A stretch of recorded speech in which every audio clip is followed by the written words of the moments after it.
Hola, muy buenas noches. Gracias por acompañarnos. Es siempre un gusto para nosotros poder darle a conocer la información destacada del día y, por supuesto, analizar sus distintas variantes. Julio, ¿cómo estás? Buenas noches. Muy buenas noches, Sandy. Es un placer saludarte, también compartir acá este programa. Por supuesto que es un alto placer y honor que usted nos esté viendo allá en casa, en la comodidad de su hogar o donde nos vea. 3 temas de análisis tremendos. Y empezamos, vaya, con uno que es... ¿Cómo ha dado problemas, Ay, no? Dios mío, hemos analizado distintas aristas de esta situación, el tema de los transportistas, Correcto. Los bloqueos que han llevado a cabo, se niegan a pagar este seguro de responsabilidad a terceros, pero ¿qué va a pasar? Se está tratando de buscar una solución, Julio, una mesa de diálogo es el primer camino. Bueno, por lo menos que ya no hayan bloqueos y que haya solución, ¿está bien? Comenzamos entonces con este análisis, veamos de qué forma se busca solventar esta problemática. Así es.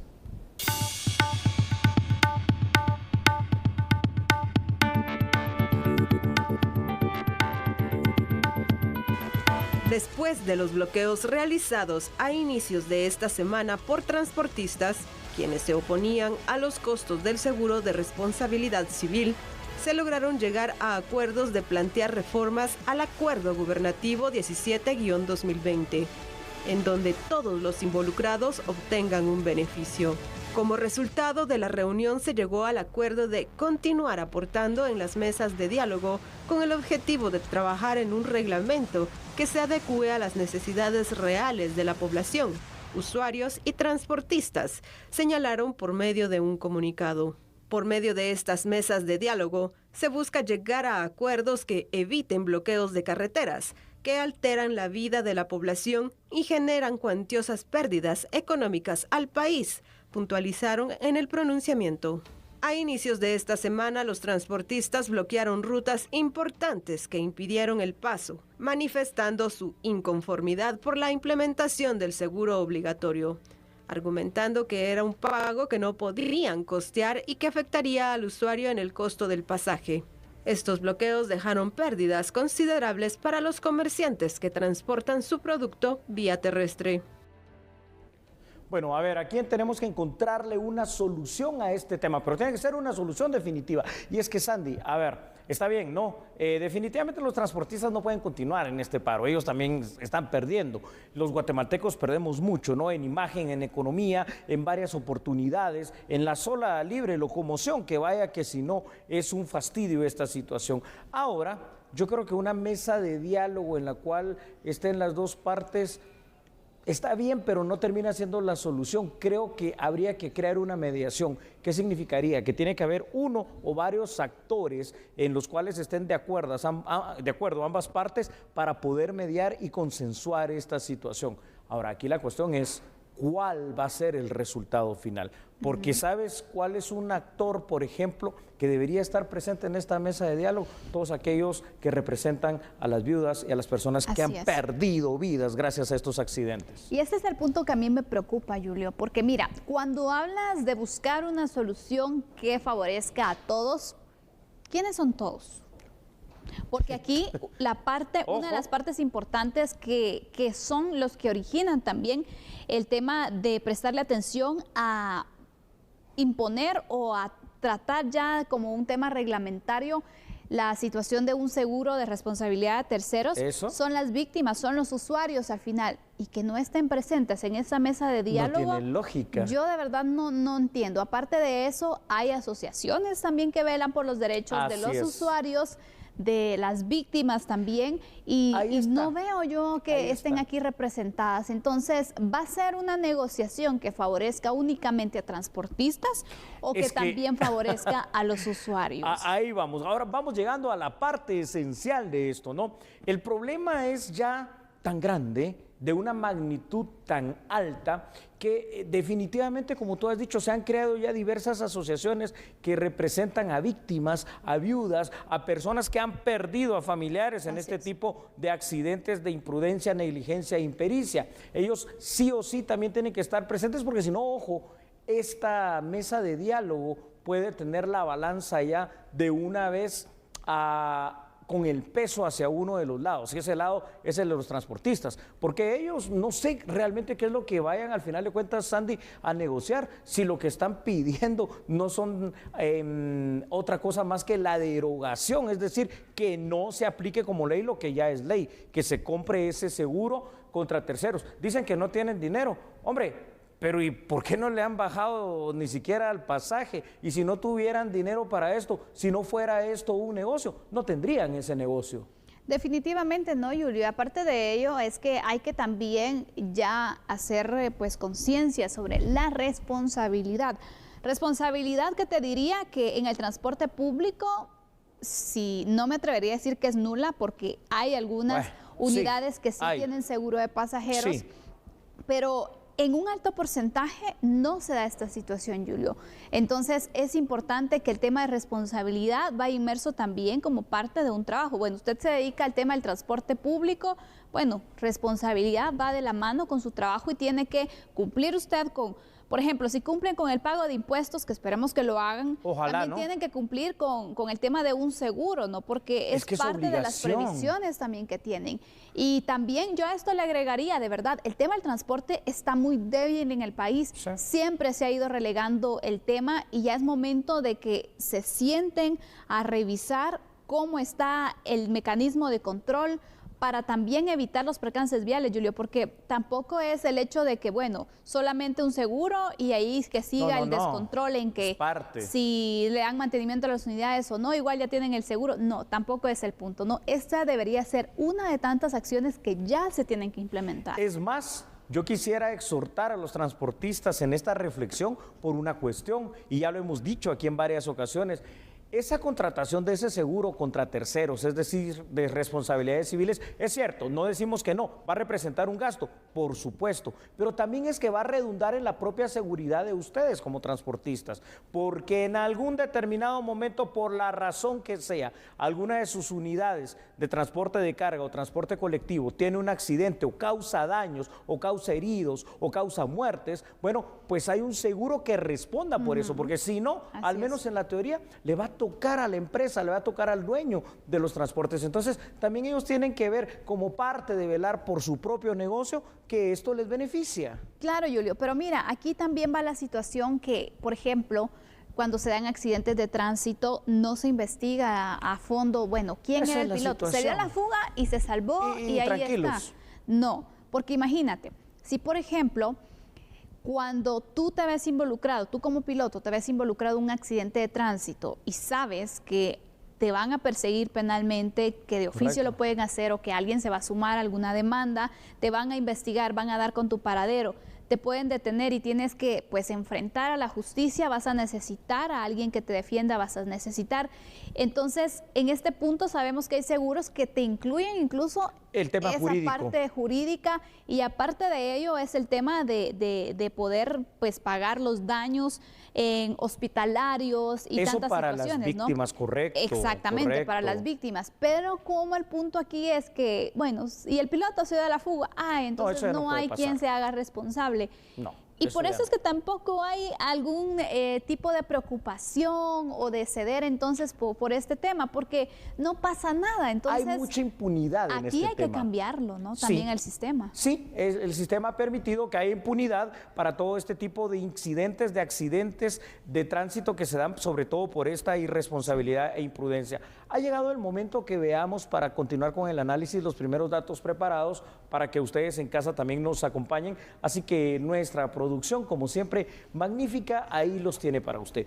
Como era previsible, en el caso del conflicto entre las autoridades gubernamentales, Sandy, y los transportistas, se acordó continuar con la negociación a través de una mesa de diálogo. Ya, eso todavía no nos dice mucho, ¿no? Quizá lo mejor sería, dentro de los mecanismos alternativos de resolución de conflicto, tratar de seguir más que una negociación, una mediación, con uno o con varios actores imparciales que puedan precisamente mediar entre ambas partes. Los transportistas, ellos siguen firmes por el momento, ¿no? En su determinación de que el Ejecutivo derogue el Acuerdo Gubernativo 17-2020, que en teoría, porque no lo han aplicado, los obliga a contratar ese seguro contra terceros que estamos acá hablando. Ahora, el seguro contra terceros le sirve a los transportistas, le sirve a las víctimas y sirve para dar mayor seguridad a todos, porque a través de él se puede responder por las denominadas responsabilidades civiles, Sandy. O sea, es decir, el pago de daños, el pago de perjuicios, el pago de gastos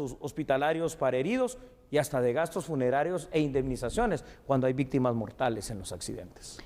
Así es, Julio. Por eso es que también no se debe ceder en cuanto a disminuir las medidas que se puedan tomar para el control del tema del transporte público, porque todo esto va a representar en la pérdida de vidas humanas.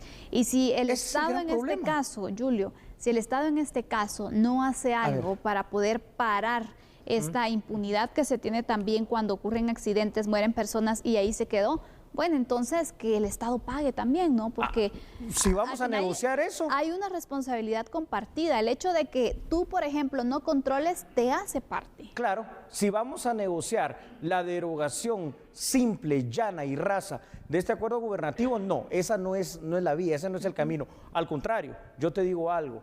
En teoría, como yo lo veo desde la lógica pura, simple de lo jurídico y de lo legal, la sartén por el mango la tienen las autoridades correspondientes. ¿Por qué? Primero, porque esto es ley. Segundo, porque hay un imperio de la ley que nos manda la Constitución. Tercero, porque entonces pueden aplicar sanciones si esto no se cumple o impedir que las unidades circulen.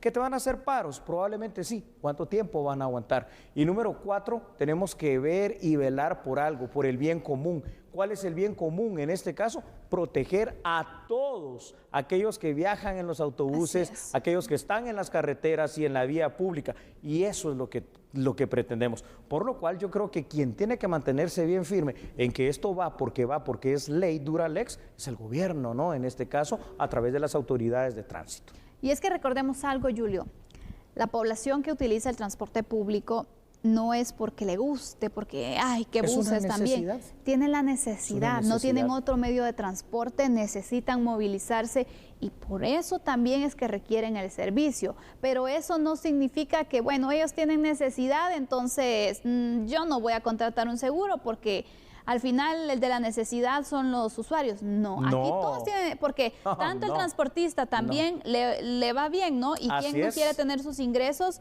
los pilotos, los ayudantes, todas las personas que trabajan en este sector, así como el usuario necesita que se le brinde el servicio. Aquí todos necesitamos de todos, pero la responsabilidad debe estar ahí siempre presente, Julio. Ya no hay que ceder, ya no hay que dar prórrogas, porque esto únicamente está garantizando la impunidad. La impunidad. Y antes, rápidamente, los otros datos, Sandy, televidentes, les digo algo. Es decir, y aquí no solo es el usuario de transporte el que se podría beneficiar por eso. Cualquiera que esté en la calle, parado en bicicleta, en motocicleta, en carro, como sea, puede ser víctima de un accidente sin quererlo porque se le venga cualquier otro cafre encima, literalmente. Y se han dado recientemente accidentes así, ¿no? Donde incluso parados los vehículos o en el tránsito han sufrido accidentes de tránsito. Entonces aquí es por el bien de todos. Vamos con otros datos, por favor, a nuestra producción de la medida. Muchísimas gracias. Esta situación sucede después de una semana, vaya qué semana, ¿no? Porque inició con bloqueos en varios tramos carreteros del país que impidieron la libre locomoción de miles de guatemaltecos. A su vez, Sandy, en cada ocasión que se dan estos bloqueos de carreteras, también se bloquea la economía de nuestro país, que se ve afectada tanto en lo macro, es decir, en la pérdida de miles de millones de quetzales, como en lo micro, aquel pequeño trabajador que no va a devengar el salario, que no va a tener su ganancia, el vendedor que no va a vender, etcétera. Mientras se desarrolle en las mesas de diálogo, los transportistas, pues obviamente van a poder volver a sus labores cotidianas, ¿no? Y pues a transportar la gente o transportar los productos. Habrá que esperar qué se obtiene como resultado final de las mesas de negociación. Si se va a respetar lo que ya es ley, que esa sería nuestra sugerencia por el bien común, o si se siguen otorgando prórrogas al tema del seguro. Ojalá se haga lo que convenga para todos los guatemaltecos. Y la respuesta, ya la sabemos todos cuál es. Por supuesto, estas son las conclusiones entonces sobre este tema. Ojalá que esta mesa de diálogo sí funcione, porque también no tenemos muy buenos precedentes de esas mesas de diálogo, las mesas técnicas, que al final se llegan a acuerdos, pero en la práctica es otra la realidad que se vive. Así que ojalá, de verdad, por el bien de todos, que se logren acuerdos, que se cumplan sobre todo. Así es. Ahí tiene entonces usted definitivamente este primer tema de análisis, un tema que vaya que es tremendo, un tema vaya que es contundente y que esperamos que a través de esa mesa de diálogo, negociación, mediación o lo que sea, pues se obtenga algo que sea por el bien común y que el seguro se implemente. ¿Sabe qué? Vamos a continuar con la información aquí en A la Medida. Y bueno, en otras noticias, mejorar la detección de las drogas y también los ilícitos en la mercadería, en los contenedores específicamente que llegan a los puertos, fue parte de las capacitaciones que hoy realizaron representantes de Naciones Unidas a operadores aduaneros y policiales. Del 2018 a la fecha tenemos 183 alertivos que han sido positivos con resultados tangibles. Entre los principales hallazgos que hemos tenido es en Puerto Quetzal y en Aduana Santo Tomás de Castilla. Son los dos puertos marítimos más grandes por donde más mercancías ingresan. Esta es la cantidad de ilícitos detectada, en la que se encuentra cocaína, piratería o armas. Es por ello que 22 agentes tanto de Guatemala, Ecuador, Panamá y de El Salvador se capacitaron para fortalecer las herramientas de lucha contra los grupos transnacionales. Y cuando hablamos de una lucha antinarcótica, lo tenemos que ver inherentemente como un flujo de actividades, como un proceso, lamentablemente, de situaciones y de actividades ilícitas. Y hoy estamos clausurando una capacitación que se centra precisamente en una de esas fases, en una de esas partes de esta cadena ilícita que compone la lucha antinarcótica y que es pues precisamente el control de las fronteras, el control de los contenedores.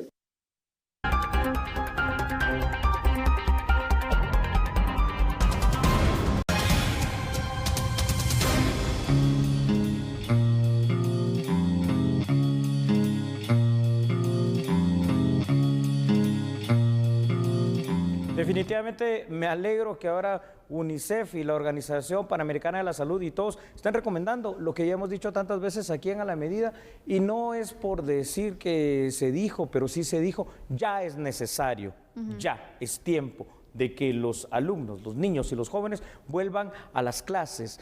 Es cierto, en otras realidades la virtualidad puede funcionar de maravillas. Aquí puede funcionar muy bien en las áreas urbanas, pero puede funcionar muy mal, como ha estado haciéndose en las áreas rurales. Y además estamos engañando realmente el sistema educativo a los propios alumnos. Porque ahora, Sandy, notas magníficas, así, pero claro, porque los exámenes no sabes quién los está contestando, no sabes cómo es que se están respondiendo y no sabemos, al final de cuentas, si están aprendiendo verdaderamente o no, se le está haciendo un daño a los niños. Así es, y entonces en esta ocasión UNICEF indica que al final es muy complicado el hecho que los estudiantes continúen en casa, que continúen con este sistema virtual, porque también hace falta esa interacción social que se puede tener, que es una parte vital también en ese proceso de enseñanza-aprendizaje, Julio.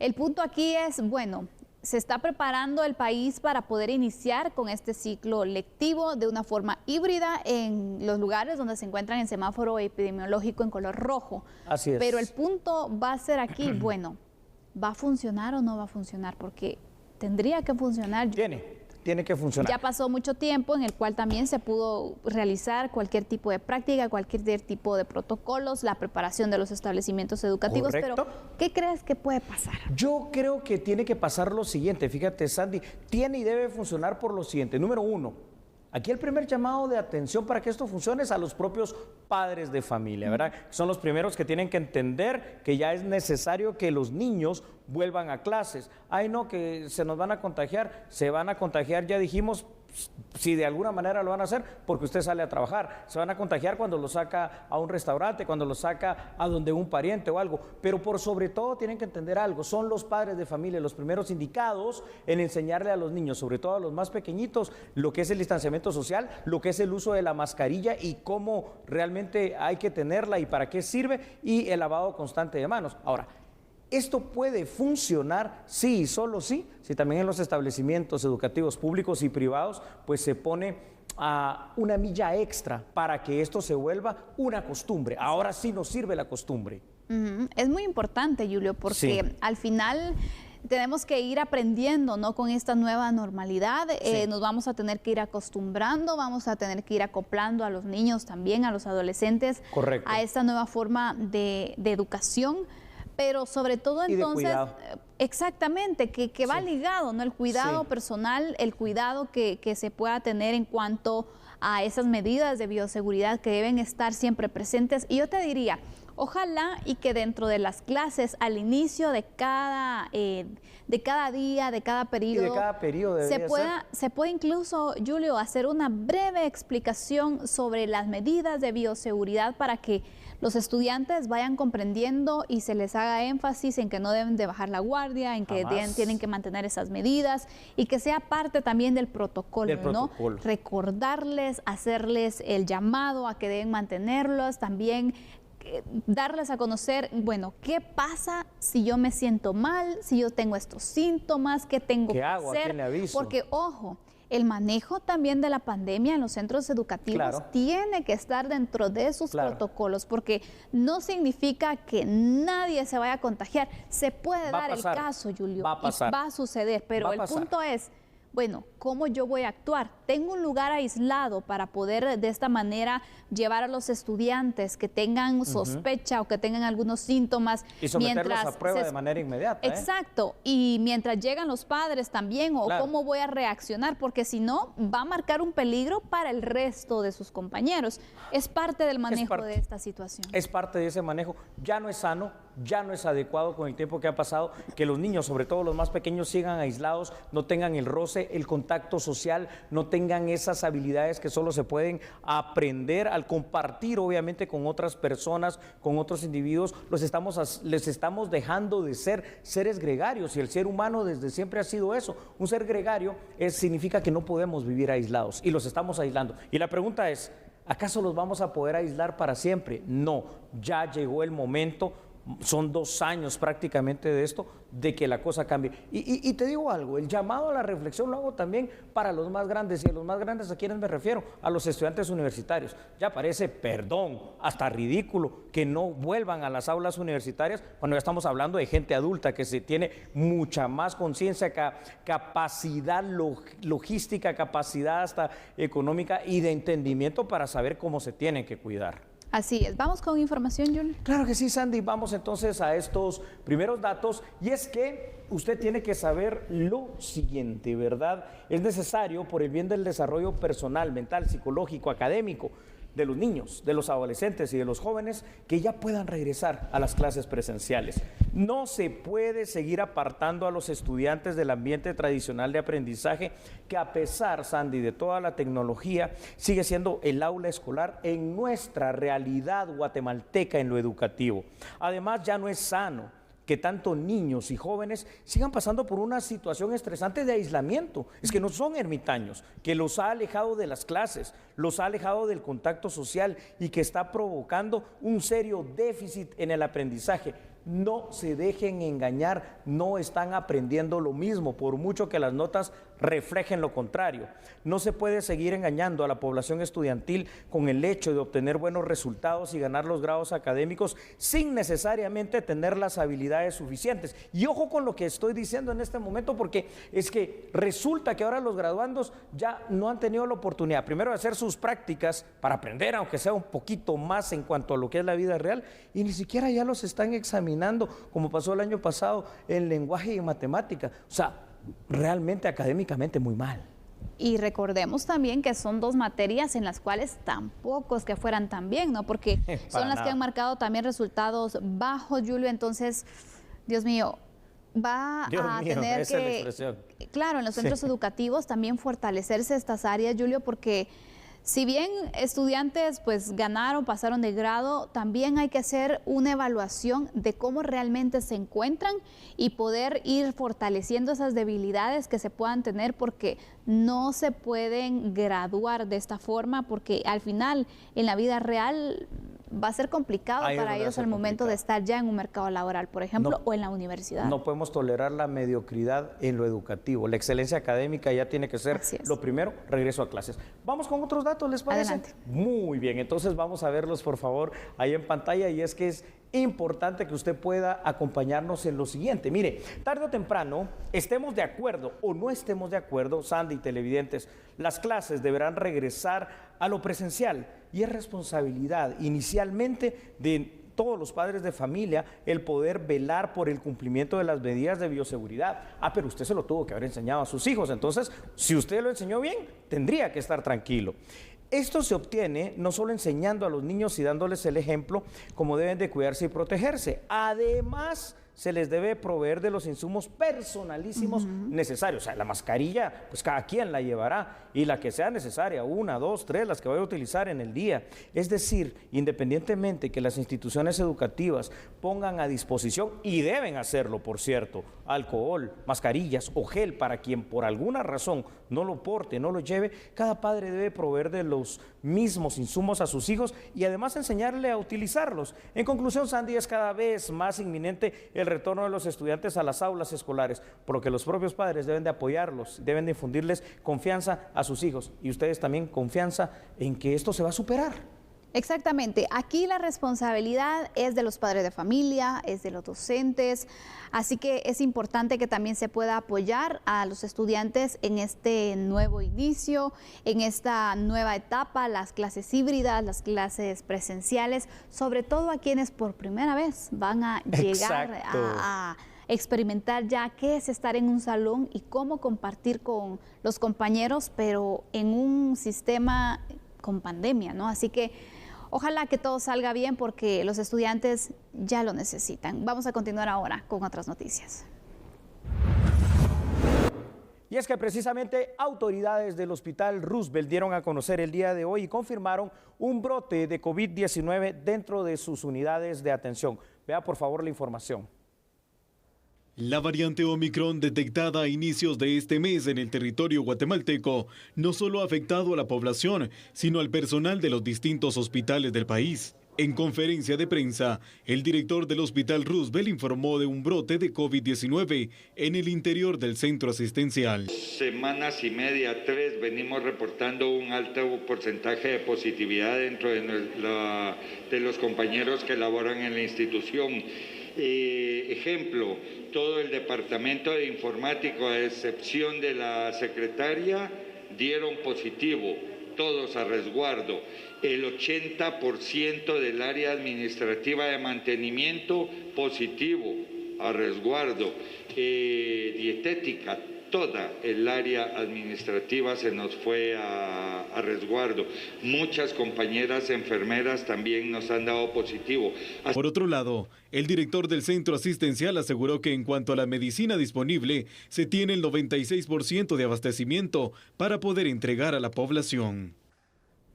Y bueno, cuando regresemos vamos a tratar un tema que es preocupante en materia de investigación. Grave. La fuga de información, la publicación de datos que todavía no se dan a conocer formalmente en lo penal. Así que vamos a ver qué es lo que está pasando con una denuncia que el Ministerio Público ha planteado. Si así estarán funcionando los juzgados de mayor riesgo, no quiero imaginar qué puede pasar. No cambie, somos a la medida.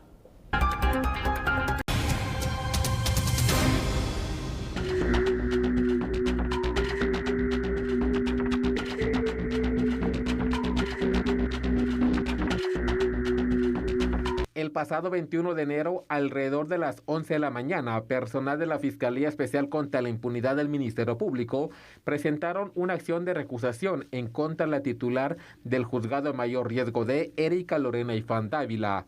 El recurso legal no fue aceptado por personal de la Judicatura al indicar que al documento le faltaban algunos datos que obliga la ley. El personal de FESI se retiró y después de las 14 horas nuevamente se presentaron ante la sede del Juzgado de Mayor Riesgo a presentar por segunda ocasión el documento.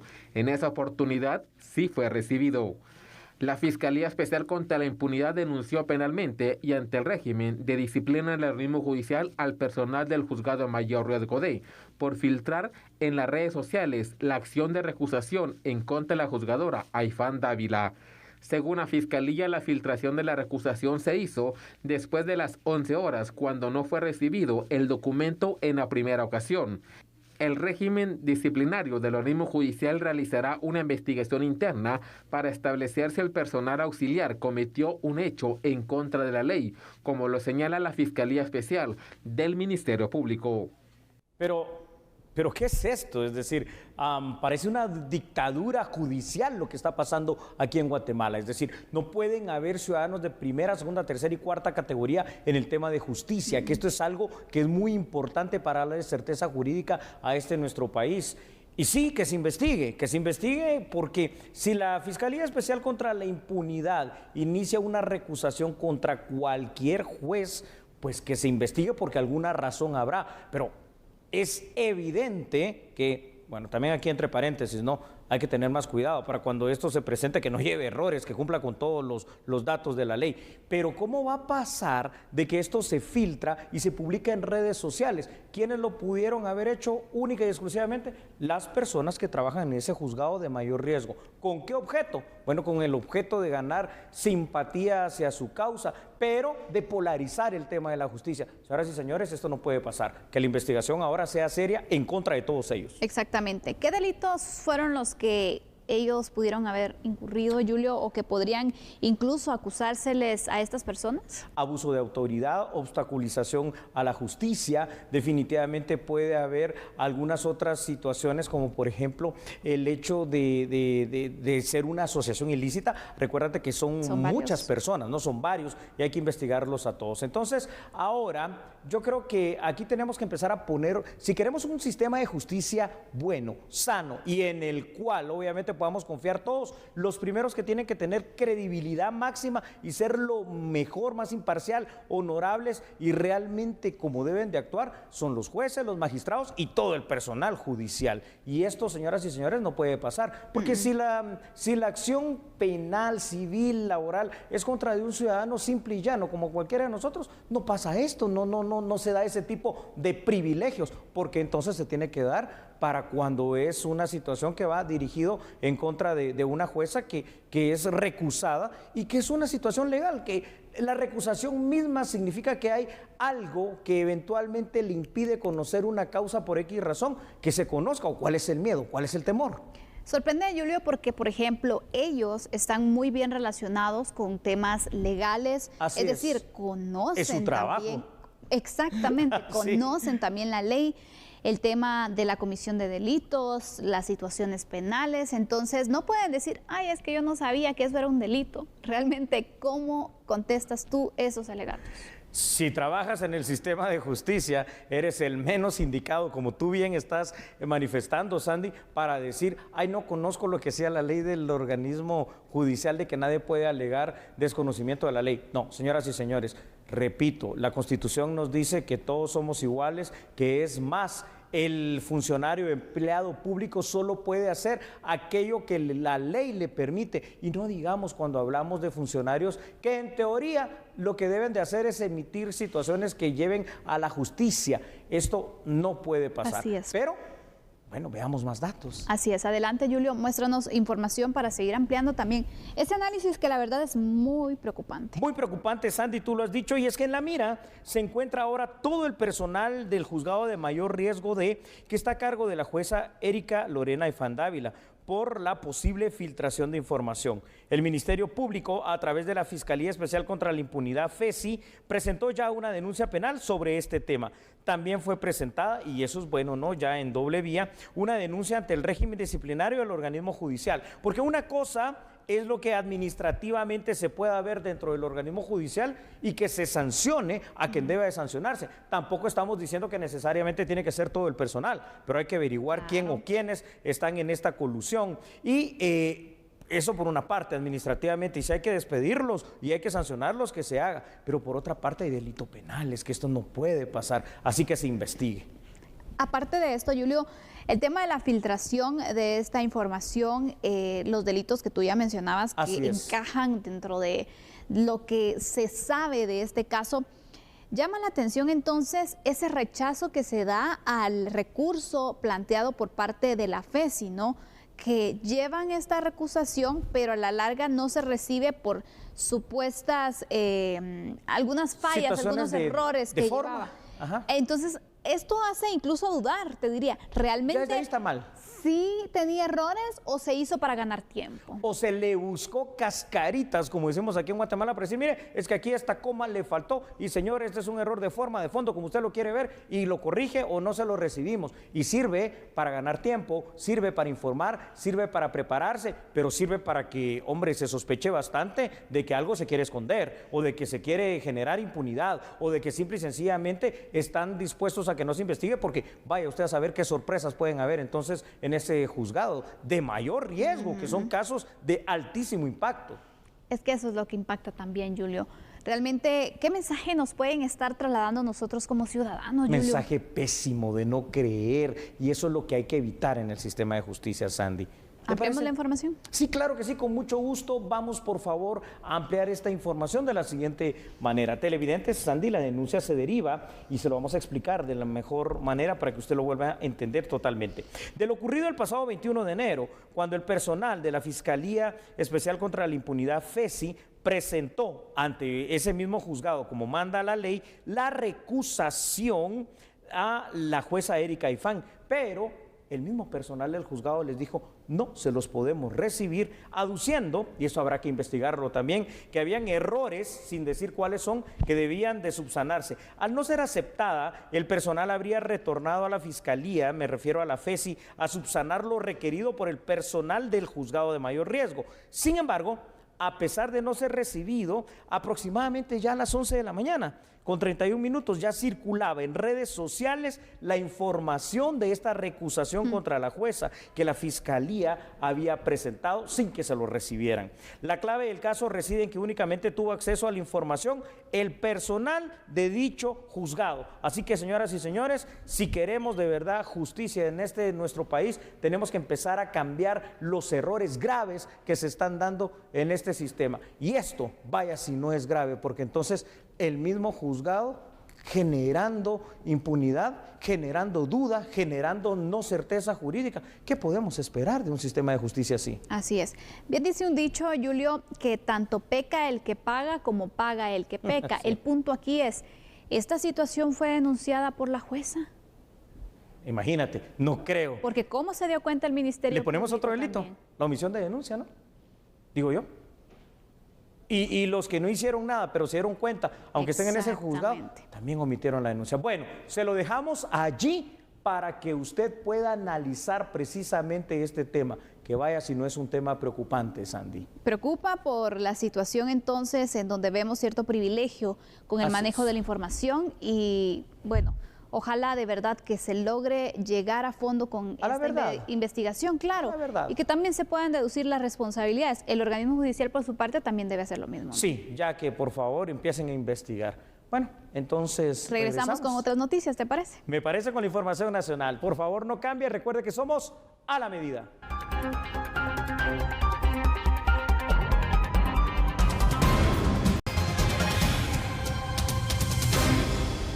Bueno, regresamos con otras noticias, ahora de carácter económico, porque la tensión política que se vive entre Europa y el Medio Oriente está generando un aumento en el precio del petróleo. Esto lo han confirmado las autoridades del Banco de Guatemala. Estamos viviendo entonces un año en que inicia con un aumento bastante considerable de los precios del petróleo. Y a esto se debe principalmente a razones geopolíticas. No olvidemos que hace poco hubo ataques de ciertas organizaciones de Yemen y no menos importante el de todos conocido coyuntural problema geopolítico en Ucrania, entre Ucrania y Rusia ante una posible invasión rusa a Ucrania y la defensa de la OTAN liderada por los Estados Unidos de América. Esto también ha alterado un poco el mercado del petróleo. No olvidemos que el gas natural pasa por estos lugares. Esto es lo que ha explicado un poco que el precio del petróleo este año haya continuado subiendo y tenga una pendiente bastante elevada. Hay que seguir observando, porque economías como la nuestra son importadoras netas del petróleo. La Comisión Económica para América Latina y el Caribe, más conocida como CEPAL, dio a conocer un nuevo informe que es bastante preocupante, ya que habla sobre la pobreza y la pobreza extrema que acecha nuestra región. Por favor, vea la información aquí en A la Medida.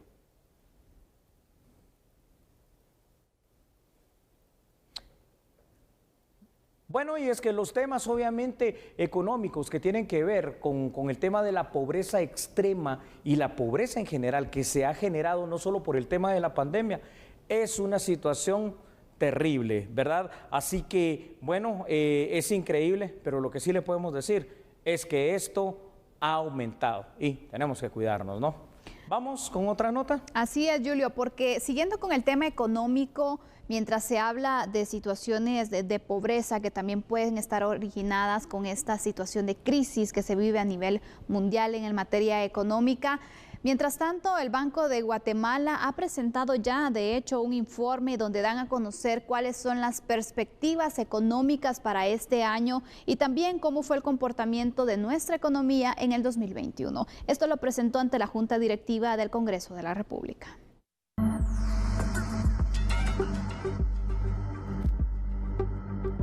El Banco de Guatemala entregó el informe circunstanciado ante el organismo legislativo, dando cumplimiento al artículo 60 del decreto del Congreso 16-2002, que contiene el trabajo realizado en el 2021 y las expectativas económicas para 2022. El presidente del Banguat, Sergio Recinos, se refirió que el crecimiento económico se dio en forma de V, siendo el 2020 el año más bajo y recuperándose en 2021. Nos hemos presentado aquí ante el Congreso de la República para hacer entrega oficial del informe circunstanciado, con que tiene que cumplir el presidente del Banco de Guatemala tanto en el mes de enero como en el mes de julio. Y básicamente el informe lo que contiene es cómo evolucionó la economía nacional en 2021, cuáles son las perspectivas para 2022,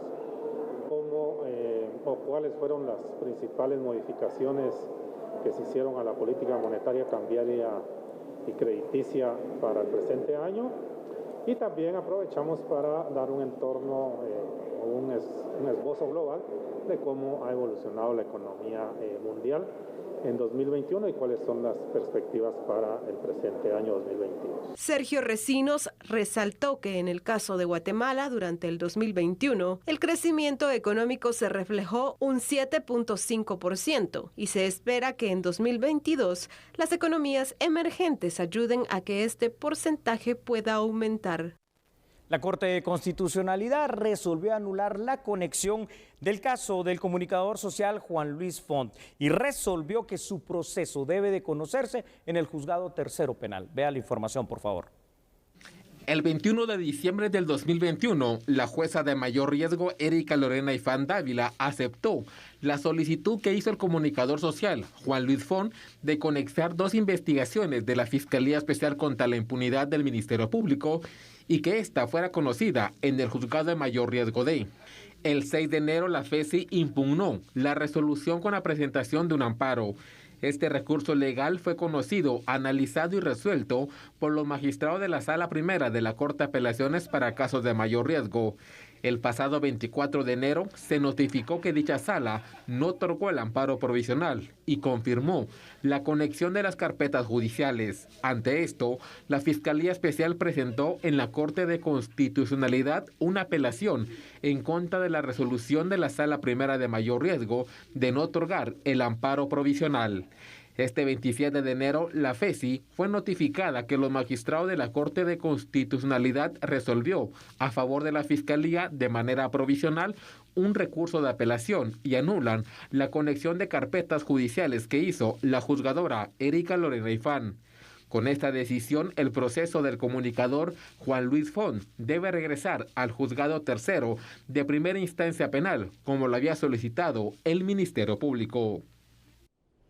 Y una jueza resolvió que 22 acusados por el caso Libramiento de Chimaltenango enfrenten juicio por el fraude ocasionado en la construcción de este proyecto carretero.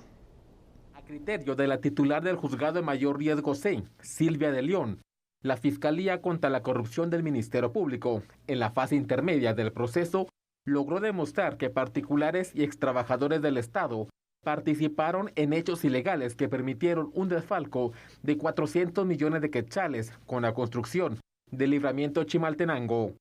Por 6 horas la juzgadora analizó las diferentes leyes, la investigación de la Fiscalía y el pronunciamiento de los abogados defensores.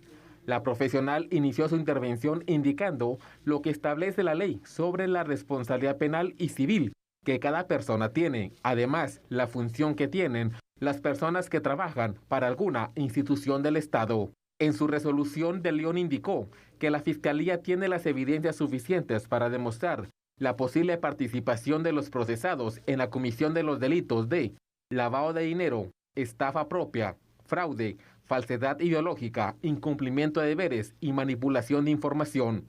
La inocencia o culpabilidad de los acusados se discutirá en el Tribunal de Mayor Riesgo Grupo C. El 4, 7 y 9 de febrero se desarrollará la audiencia del ofrecimiento de prueba. Este viernes será la primera declaración del exministro de Comunicaciones, Infraestructura y Vivienda, José Luis Benito Ruiz, por el delito de fraude. Muchas gracias. Perdón, Sandy. Ya estás emocionado por tu último programa, Julio. Tu último programa con 45 años, porque mañana Julio Talamonti está de cumpleaños, así que lo esperamos con el análisis. Mañana es mi primero de 46. Chao.